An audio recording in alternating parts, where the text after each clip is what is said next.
Hello and welcome to the weather hazard briefing presented by National Weather Service Pocatello for Friday, September 27th. Here's what you'll see in this presentation. We have a warming period through Saturday afternoon. It'll turn summer-like with temperatures near 90 degrees Fahrenheit at the lower elevations, and humidity at low elevations will in some locations get below 15%. Temperatures will level off on Sunday afternoon at about the same temperature, maybe a degree or two colder. Then there is a dry cold front that will sweep through on Sunday night. This will increase the wind on Sunday afternoon, and this combined with continued low relative humidities may lead to some red flag conditions in some areas of eastern and central Idaho. However, overnight and then into Monday, there'll be some strong cooling, and that will pretty much end the summer-like temperatures. Will be back in the 60s and 70s.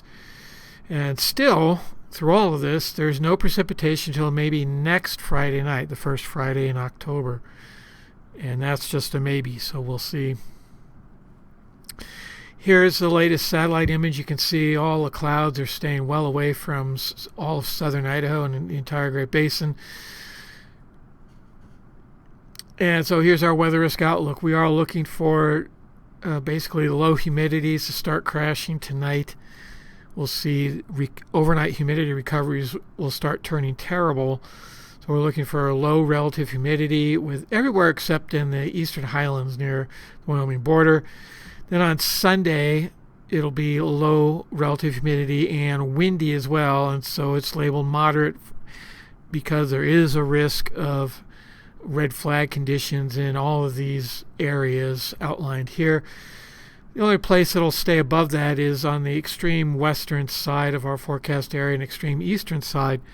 There is still the relative humidities may stay high enough on those days where the winds will not combine for red flag conditions. So here we start out. This is today. We have high pressure pretty much locked in place. This cold front really isn't going anywhere for us. It will be going up and over into Canada. And so here you see temperatures here warming up a little bit since yesterday. Relative humidities also are down. You see more widespread teens than just 20%. And then overnight tonight, you can see it stays pretty mild, 53 for Pocatello, 35 for Stanley. You can see still pretty good relative humidity recoveries in some locations, but you can see in the mountains, especially in the south here, it's starting to turn poor. Same with the central Idaho mountains. A lot of these higher elevations are just not seeing good recovery anymore. And it's pretty much limited to just extreme, valley bottoms like Stanley Basin. Here's Saturday. Again, you can see the lows staying away, high pressure still locked in place.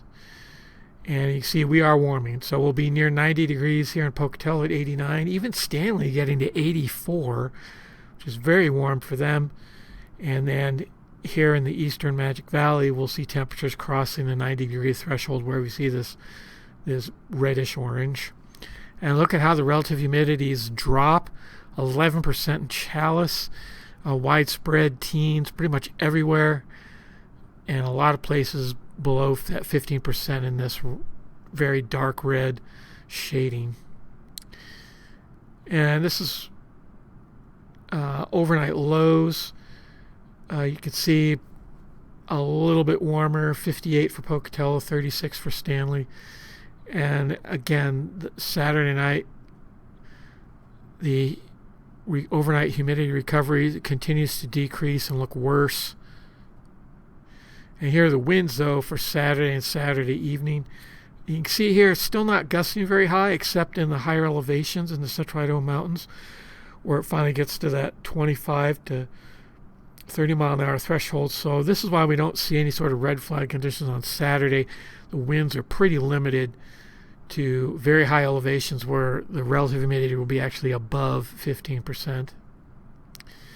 And here's our front on Sunday morning. This will be slowly eking its way eastward, and we'll be pushing through Saturday evening late Saturday night through eastern Idaho.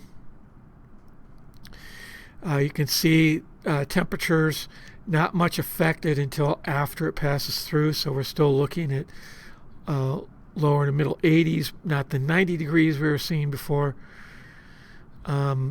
especially in the eastern Magic Valley where the humidity is up, but other places it's still very low, especially in the central Idaho mountains and in the Arco Desert, all the way into portions of the Idaho Falls BLM, all the way up to even into Spencer and even portions of the Targhee National Forest. So we're going to have to watch for that. And here are the overnight lows. You can see how much colder it gets at Stanley. Once it clears out and it's behind the cold front, 25 degrees for Stanley. Pocatello has dropped to 49. And the relative humidities will recover on Sunday night fairly well. Just a few limited locations where probably it'll still be kind of windy. And here are the winds for Sunday and Sunday evening. Look at this widespread area. Gusts to 30 miles an hour would be the light green and yellow. And that is our threshold for the Snake River Plain. It's actually a lower threshold for the Central Idaho Mountains. So all this area in here where the humidity is staying, where it dries out to 15% or less, combined with this should lead to some sort of red flag conditions here on Sunday and maybe into Sunday evening. That's all I have. If you have any further questions, you can always contact us at this telephone number here in the bottom center, or check out the weather yourself at weather.gov/Pocatello. Thanks for watching.